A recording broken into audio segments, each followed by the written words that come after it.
जय जिनेन्द्र। आज के कार्यक्रम की मंगल शुरुआत हम करेंगे त्रिपदी वंदना के साथ। दोनों हाथ आनंद केंद्र पर जुड़े हुए।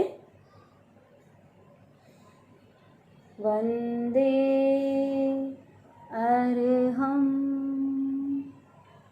वंदे गुरुवरम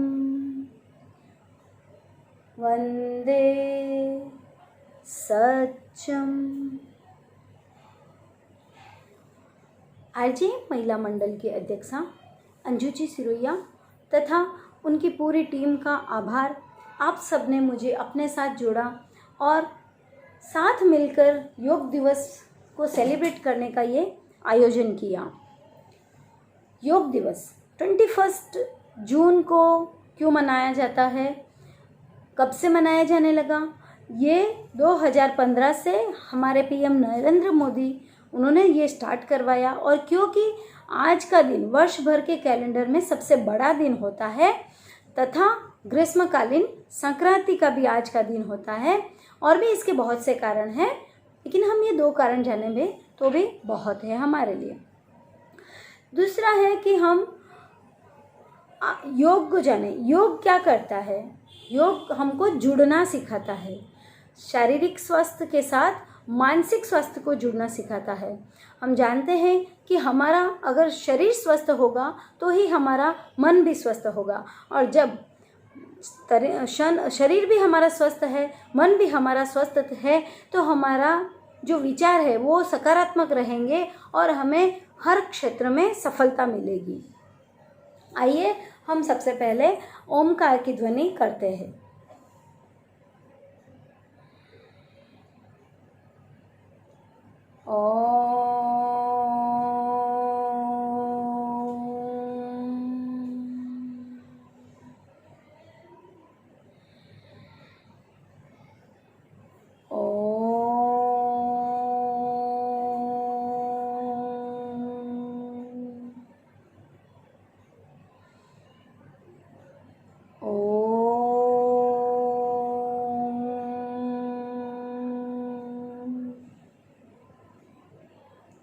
इस तरह से हमको ओमकार की ध्वनि करनी है। ओम में 3 अक्षर होते हैं, एक होता है अ, दूसरा उ और फिर तीसरा म। अ की आवाज़ हमारी नाभि से, उ की आवाज़ हमारे कंठ से तथा म का जो नाद है वो हमारे ज्ञान केंद्र पर होगा। इसी तरह हम महाप्राण ध्वनि भी कर सकते हैं, अरहम की ध्वनि भी कर सकते हैं। जैसा कि आज हमारा दिन है योग दिवस। योग दिवस में आपको पता है योगा में पतंजलि में जो नियम बताए जाते हैं उनके 8 नियमों का वर्णन आता है, जिसमें है यम, नियम, आसन, प्राणायाम, प्रत्याहार, धारणा, ध्यान और समाधि। पर आज हमने आसन और प्राणायाम को ही ज़्यादा मान रहे हैं, जबकि इसे सभी पॉइंट्स को हमको फॉलो करना चाहिए लाइफ में, तभी हम एक अच्छे योग साधक बन सकते हैं। अब हम जानेंगे कि आसन जिनको हम ज़्यादा मानते हैं, तो आसन के क्या क्या फ़ायदे हैं। आसन के बहुत फ़ायदे हैं। आसन से हमारा शरीर लचीला होता है, आसन से हमारी सुंदरता बढ़ती है। अब जब बात सुंदरता की आई है तो चलिए हम सबसे पहले सुंदरता की कुछ क्रिया करके हम स्टार्ट करते हैं। इसके लिए हम सबसे पहले अपने मुंह में हवा भरेंगे नाक के थ्रू, फिर उसको हवा को गोल गोल घुमाना है। उसके बाद आपको फिर से नाक से उस हवा को खाली करना है। चलिए स्टार्ट करते हैं।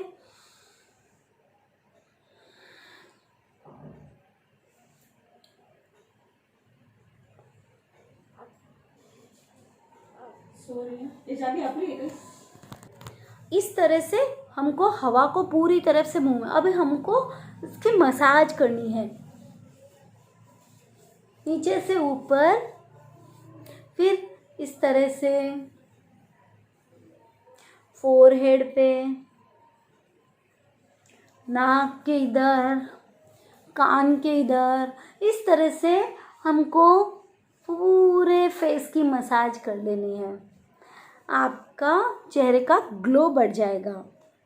क्योंकि हम लॉकडाउन में बाहर नहीं जा सके, तो हमको उसकी चिंता नहीं करनी। कभी भी अगर हम नहीं जा पाएंगे तो हम इस तरह से मुंह की जो क्रिया है वो अगर हम करते हैं तो हम घर पे भी इस प्रयोग के द्वारा, इन प्रयोग के द्वारा भी हम ग्लो पा सकते हैं। दूसरा है हमारे दांतों की क्रिया के लिए। तो दांतों के लिए हम अपन एक साथ सटाएंगे।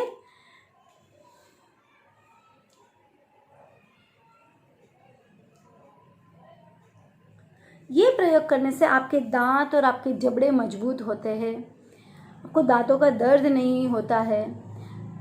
थर्ड हम करेंगे, हमारी स्माइल अच्छी हो, हमारे चिक्स अच्छे हो, हमारे चेहरे पे झुर्रियाँ नहीं पड़े, उसके लिए हम करेंगे एक छोटा सा प्रयोग जिसको हमको करना है ऐसे, ओ ई ओ ई ओ ई।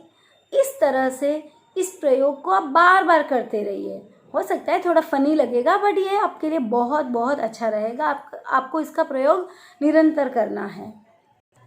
अब हम चेहरे से थोड़ा नीचे उतर के गर्दन पर आते हैं। गर्दन, आजकल हमको सर्वाइकल का पेन बहुत ज़्यादा देखने को मिलता है। जिसको नहीं है उनको भी ये प्रयोग करना चाहिए, और जिसको है उनको तो अवश्य करना चाहिए। जैसे मैं बताती हूँ, गर्दन की 3 क्रियाओं के साथ हमको श्वास भरते हुए ऊपर जाना है, श्वास छोड़ते हुए नीचे आना है, फिर श्वास भरते हुए ऊपर जाना है, श्वास छोड़ते हुए नीचे आना है। इस तरह ये हुई पहली। दूसरा हम करेंगे, हमको श्वास भरते हुए राइट, सांस छोड़ते हुए फिर से आएंगे, सांस भरते हुए हम जाएंगे लेफ्ट, फिर से एक बार,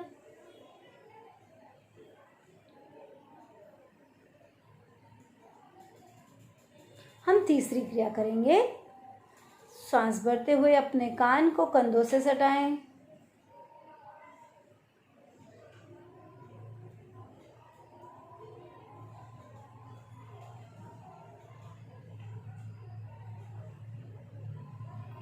इस तरह से गर्दन की ये क्रिया करने से हमको गर्दन के दर्द में आराम मिलता है, हमारी आँखों की और मस्तिष्क की शक्ति बढ़ती है तथा सर्वाइकल में राहत मिलती है।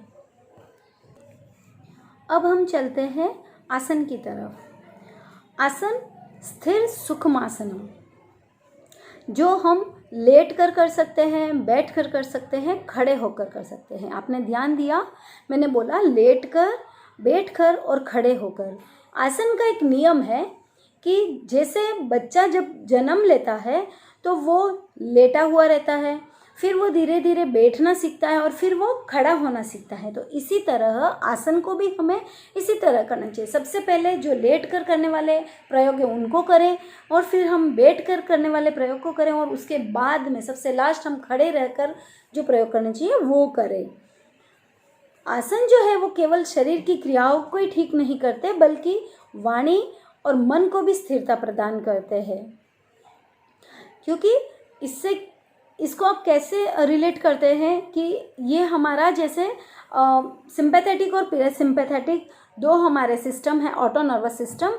तो इसमें क्या होता है कि जब हमारा सिंपैथेटिक सिस्टम एक्टिव होता है तो हम क्या होता है, हमारा स्वभाव जो है आक्रामक होता है, गुस्सेल हो जाता है और एकदम हिंसक भावना हमारे अंदर चलती है।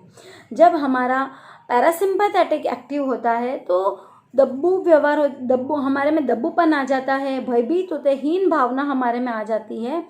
तो इन दोनों का हमको संतुलन करना है। सिंपैथेटिक और पैरासिम्पैथेटिक का हमको संतुलन करने के लिए क्या करना है, जब हम आसन करते हैं, प्राणायाम करते हैं, उस समय हमारे श्वास जो है उसकी गति सही हो, सम्यक श्वास हो। सही श्वास लेने से ही हमारा जो सिस्टम है वो प्रॉपर वर्क करेगा।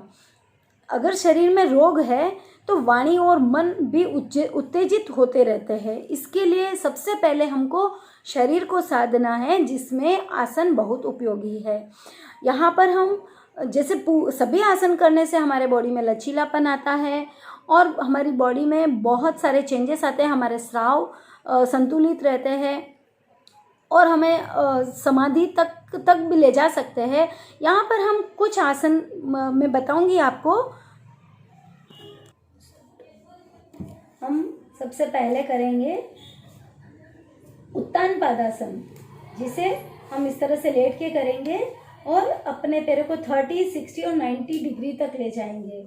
ये आसन से हमारी धरण ठीक होती है, हमारा मोटापा कम होता है और पेट के नीचे की जो चर्बी होती है वो गल जाती है इससे। तो हम स्टार्ट करते हैं। श्वास भरते हुए पैरों को ऊपर, इसमें आपको 30 डिग्री यानी कि आपके पंजे आपको दिखें। श्वास छोड़ते हुए नीचे। सेकंड स्टेप, इसमें आपको सांस भरते ऊपर आना है और आपकी पिंडली, आपके घुटने आपको दिखें।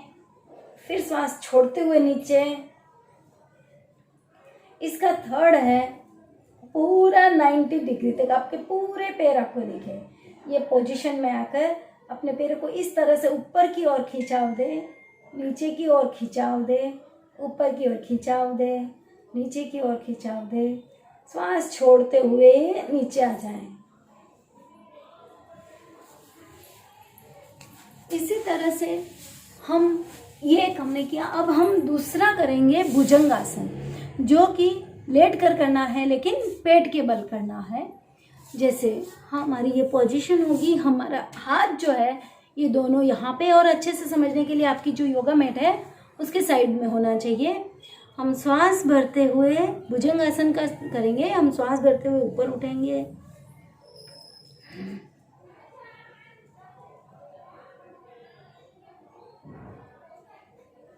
होल्ड करना है जितना कर सके। जब आप नीचे आते हो तो सांप की तरह फुफकार करनी है।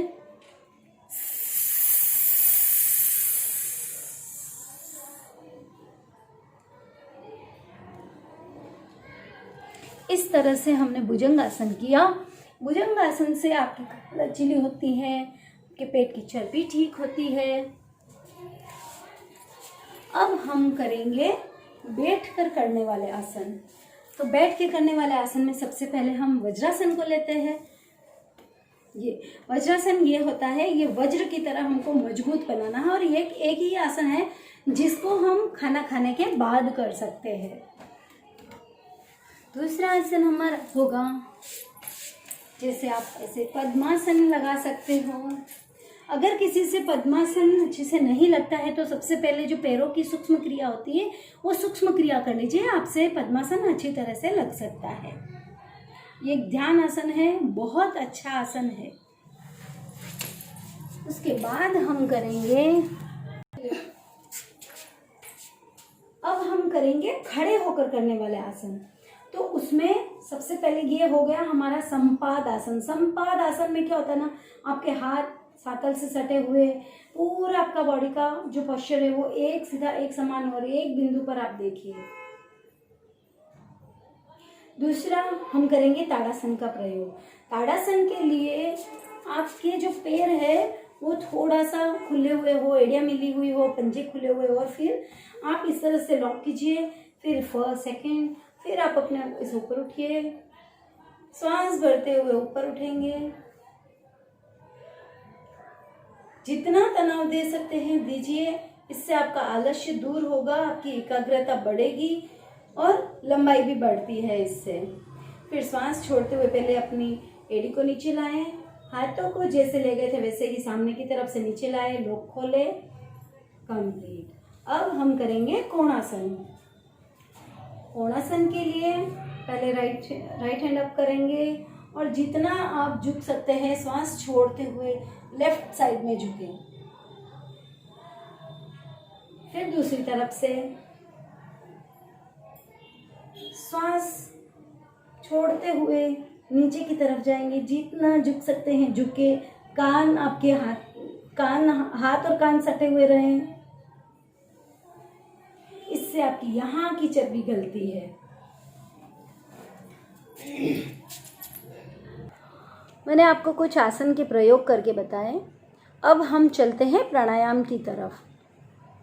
प्राणायाम में जो ज़्यादा अभी चर्चित है उसमें है अनुलोम विलोम और कपालभाति। तो पहले हम अनुलोम विलोम का प्रयोग करेंगे। जिसके लिए आपका ये पोजीशन होगा, आपकी फर्स्ट फिंगर, सेकंड फिंगर, ये आपका ये दर्शन केंद्र पर रहेगा, अंगूठा और मध्यमा, ये 3 चीज़ों का आपका यूज़ होगा, फर्स्ट फिंगर, सेकंड फिंगर और अंगूठा। तो हम लेफ्ट से स्वर लेंगे,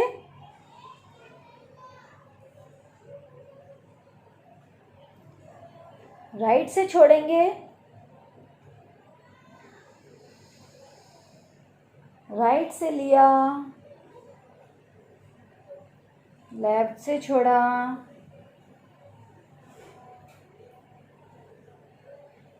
लेफ्ट से लेंगे, राइट से छोड़ेंगे। दूसरा, इसमें आप कुंभक करिए। वो कैसे करते हैं? आपको एक नाक से श्वास लेना है, उसे अंदर रोकना है, राइट से छोड़े,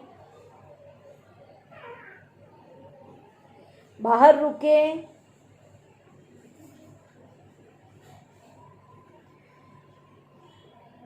फिर लेवे, फिर छोड़े। एक नाक से लेना है, दूसरे नाक से छोड़ना है, फिर इससे लेना है, फिर इससे छोड़ना है। इस तरह से हमको अनुलोम विलोम प्राणायाम करना है। अनुलोम विलोम प्राणायाम में आपको जो सावधानी रखनी है कि जैसे ये है हमारा जो राइट है वो है हमारा सूर्य स्वर और जो लेफ्ट है वो है हमारा चंद्र स्वर। तो अगर गर्मी के मौसम में आप अनुलोम विलोम करते हो तो आपको लेफ्ट साइड से स्टार्ट करना है, यहाँ से स्टार्ट करना है और फिर यहाँ से स्टार्ट। और अगर आप सर्दी के मौसम में करते हो तो पहले आपको राइट से स्टार्ट करना है, क्योंकि ये हमारा सूर्य स्वर है जो हमको गर्मी देता है और ये हमारा चंद्र स्वर है जो हमको शीतलता देता है।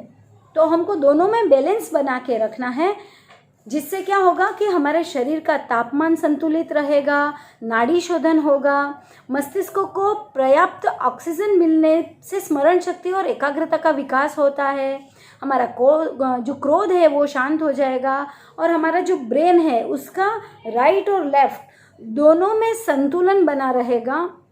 फिर इसके जैसे बीमारियों में फ़ायदा होता है कि सिर दर्द है, माइग्रेन है, अनिद्रा है, डिप्रेशन है, हाई बीपी है, सब में हमको लाभ होता है।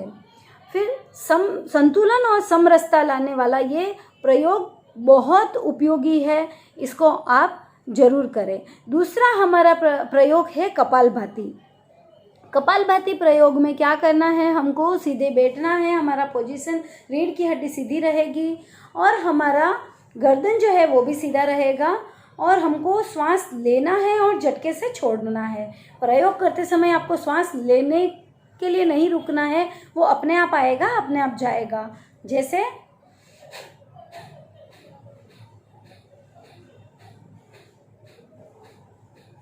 इस तरह से आपको ये कपालभाति का प्रयोग करना है।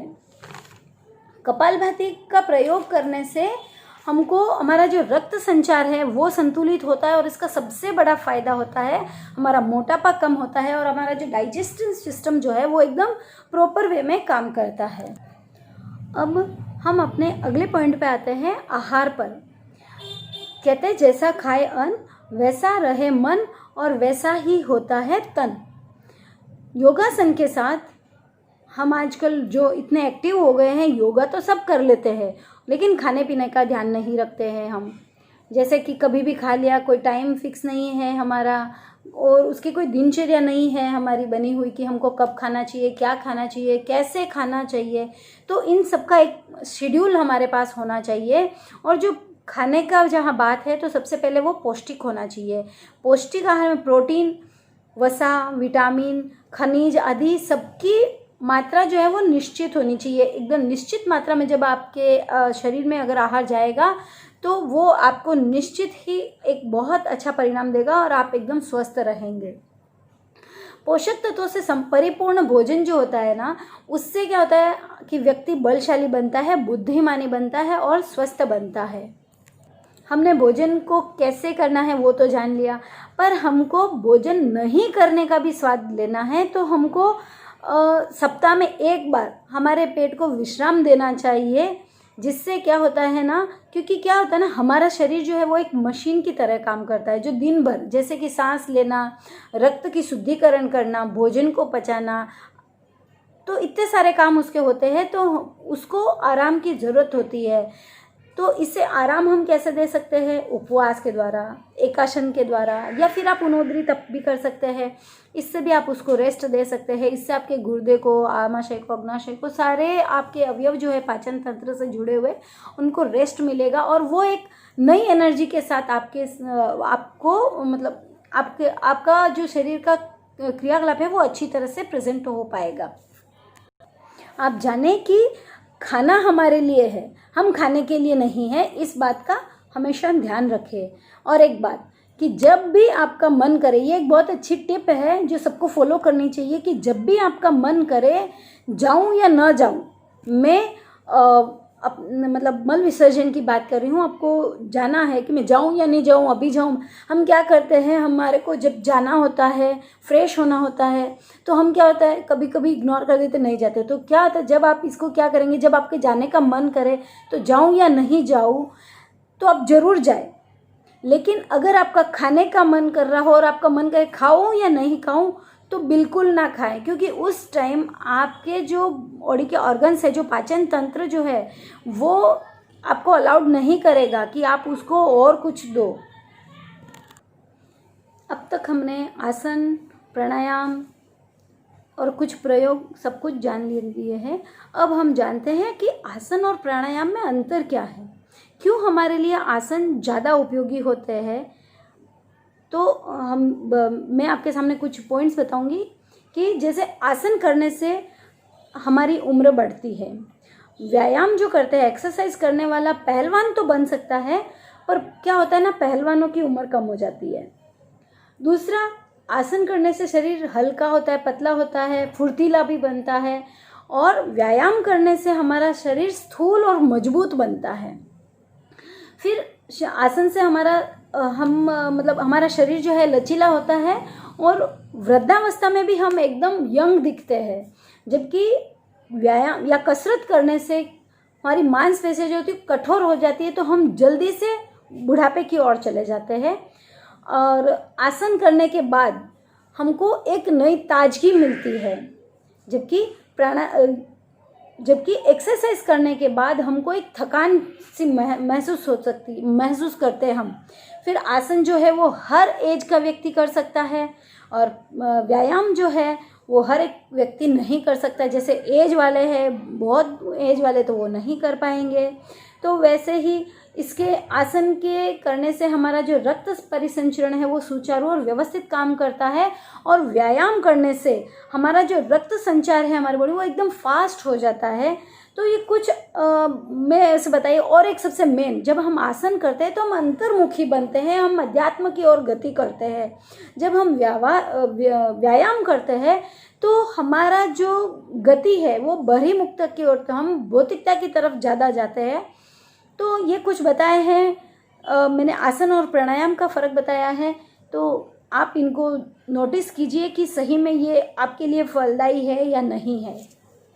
और अब आज हम चलते हैं हमारे लास्ट पॉइंट पर, कोरोना से रिलेटेड। आप और हम सब जानते हैं कि हमारा पूरा विश्व कोविड-19 को सफ़र कर रहा है।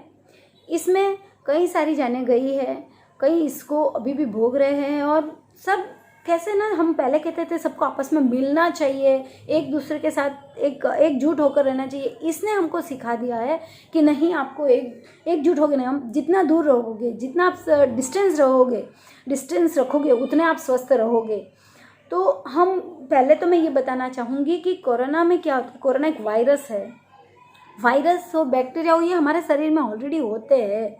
तो बैक्टीरिया जो है, अब मैं बताऊंगी कि बैक्टीरिया जो है, कि बैक्टीरिया में क्या होता है कि बैक्टीरिया हमको दिख जाते हैं कि ये बैक्टीरिया हमको दिख रहा है। हमारी बॉडी को बैक्टीरिया जो आते हैं, हमारे बॉडी सेल्स को वो दिख जाते हैं। वो उनको समझ में आ जाता है कि ये हमारे लिए दोस्त है या दुश्मन है। तो वो रेडी रहते हैं उनको फाइट देने के लिए। तो एंटीबायोटिक्स के द्वारा हम बैक्टीरिया से जो रिलेटेड जो प्रॉब्लम्स हमको होती है उसको हम ख़त्म कर सकते हैं, उसको कम कर सकते हैं उनका प्रभाव। बट दूसरी तरफ जो वायरस है, ये वायरस क्या होता है कि वायरस एक ऐसी चीज़ है जो हमारे सेल्स से पहले क्या करता है कि वो दोस्ती करता है। और कैसी दोस्ती करता है कि ये एक ऐसे समझ लीजिए कि आस्तीन के सांप की तरह होता है, जो हमारी बॉडी के सेल्स के साथ इतना घुल मिल जाता है कि पहले हमको पता ही नहीं चलता है कि ये हमारे लिए क्या, वो इतना अच्छा अपने आप को प्रेजेंट करता है। बट जब ये अंदर ही अंदर हमारे कोशिकाओं में घुल जाता है तो ये हमें नष्ट कर देता है। तो जो कोरोना है वो एक ऐसे फ्रेंड की तरह है कि जो आपको दिखता ही नहीं है कि वो आपके लिए अच्छा है या बुरा है। फिर अभी हम इससे बचने का उपाय क्या है कि बचने का उपाय जैसे हम इसको कर सकते हैं कि प्रेक्षा चिकित्सा क्या है इसकी। तो प्रेक्षा चिकित्सा है इसकी कि भस्त्रिका आप दिन में 200 बार करें, दिन में 2 बार। कपालभाति आप करें 200 बार, दिन में 2 बार। और आनंद केंद्र पर, ये दोनों फेफड़ों के मध्य हृदय का स्थान जहाँ पे है वहाँ पे आपका आनंद केंद्र है, वहाँ पर आप हरे रंग का ध्यान करें तो ये आपकी प्रेक्षा चिकित्सा हो जाती है। दूसरा कि आप कुछ काढ़ा बना के भी इससे बचने का प्रयोग कर सकते हैं। जैसे वो काढ़ा जिसमें है कि आप 30 ग्राम तुलसी पाउडर, 30 ग्राम सूंठ पाउडर, 20 ग्राम काली मिर्च पाउडर और 20 ग्राम दालचीनी पाउडर, इन चारों पाउडर को एक मात्रा में मिलाइए, एक बर्तन में मिलाकर फिर इसको उबालिए। फिर उबालने के बाद जब ये गट कर 4 कटोरी जितना हो जाएगा उसको आप बंद कर दीजिए। फिर आप इसका यूज़ कर सकते हैं। ये आपको बहुत फ़ायदा देगा जो कि आपको कोरोना से बचाएगा और बहुत सारी ऐसी बीमारियों से बचाएगा जिससे हमारी रोग प्रतिकारक शक्ति कम होती है। अब हमने जैसे समझा कि रोग प्रतिकारक शक्ति हमको कहाँ से मिलती है? प्राण से। प्राण वायु जो है हमारी है, हमको प्राण वायु कहाँ से मिलती है? प्राणायाम से, आसन से। तो प्राण वायु, अब हम इस माहौल में हम ज़्यादा बाहर नहीं जा सकते हैं, नेचर में नहीं जा सकते, तो हमको ये प्राण वायु कहाँ से लेनी है? ये हमको लेनी है प्राणायाम के द्वारा। तो हम जिससे क्या होता है ना, हम ज़्यादा से ज़्यादा ऑक्सीजन अपने अंदर लेंगे जिससे हमारी रोग प्रतिकारक शक्ति बढ़ेगी। हमारे जो प्राण है वो कहाँ कहाँ होते हैं? WBC हमारे जो वाइट ब्लड सेल्स है उनमें होता है। फिर हमारे हड्डियों जो वाइट ब्लड सेल्स जो हमारे हड्डियों के अंदर बोन मेरो है वहाँ पे, फिर आनंद केंद्र में जो हमारा थाइमस ग्लैंड है वहाँ पर, और हमारी जो स्प्लीन है उसमें भी। तो इससे हम ऐसे प्राणायाम करें जिससे हमारी प्राण वायु बढ़े, प्राण शक्ति हमारी बढ़े। फिर जिसके लिए हम आसन जो करते हैं, जैसे आसन हमको पेट से जो दबने वाले आसन है, पेट को दबाने वाले, उन आसन का प्रयोग करें। फिर इम्यून सिस्टम को तोड़ने वाली जो चीज़ें हैं जैसे कि जंक फूड है, जैसे कि लेट तक जागना है, जैसे कि आप कम्युनिकेशन, ये सब मोबाइल्स का और इतना ज़्यादा यूज हो गया है कि हमको पता ही नहीं चलता है कब रात हो रही है कब दिन हो रहा है। तो हमारे जो हार्मोन्स है उनको भी पता नहीं होता है कि हम कब क्या सेक्रीफाइस करें। जैसे मेलाटोनिन एक हार्मोन है, हम लेट तक जागते रहते हैं तो क्या होता है ना कि वो हार्मोन्स ही सूर्य के प्रकाश में जब रहता है तो आ ही नहीं पाता, वो अंधेरे में ही आता है। हम लेट से अगर सो रहे हैं तो वो हार्मोन्स पूरा हमारा डिस्टर्ब हो जाएगा। इसके लिए हमको प्राणायाम, आसन, इनका प्रयोग अच्छी तरह से करना है जिससे हमारा हम इम्यूनिटी को बढ़ा सकते हैं। अब अंत में आप सबका बहुत बहुत आभार। कुछ टेक्निकल प्रॉब्लम की वजह से हम आज की मीटिंग अच्छे से नहीं, मेरा पहला मौका था, मुझे आप सबके सामने बहुत अच्छी तरह से अपने आप को प्रस्तुत करना था, लेकिन टेक्निकल प्रॉब्लम की वजह से मैं नहीं अच्छे से अपने आप को प्रेजेंट कर पाई। इसका मुझे खेद है। आशा है आप सब मुझे इग्नोर करेंगे और कोरोना से रिलेटेड स्वस्थ रहे, मस्त रहे। कोरोना से हमको बचना है तो हमें क्या करना है? सोशल डिस्टेंस रखना है, अपने हाथों को धोते रखना है, गंदगी नहीं रखनी है और ज़्यादा से ज़्यादा हो सके उतना हमें योग करना है, प्राणायाम करना है। इसके अलावा और मैं बहुत सारी बीमारियों का भी डिस्कस आपके साथ करने वाली थी जो कि नहीं कर पाई क्योंकि हमारा टाइम पीरियड भी 40 मिनट का था, तो हमारी जूम मीटिंग डिसकनेक्ट हो गई थी। तो उसके लिए मैं कुछ स्लाइड्स मैंने बनाई थी जो मैं आपको पीपीटी के द्वारा बताने वाली थी, वो भी मैं नहीं बता सकती, तो मैं आपको उसका ग्रुप में भेज देती हूँ पीपीटी। आप देखिए, आपको अच्छा लगे तो आप मुझे ज़रूर से बताइए कि आपको कैसा लगा। I am very sorry for आज टेक्निकली प्रॉब्लम के लिए।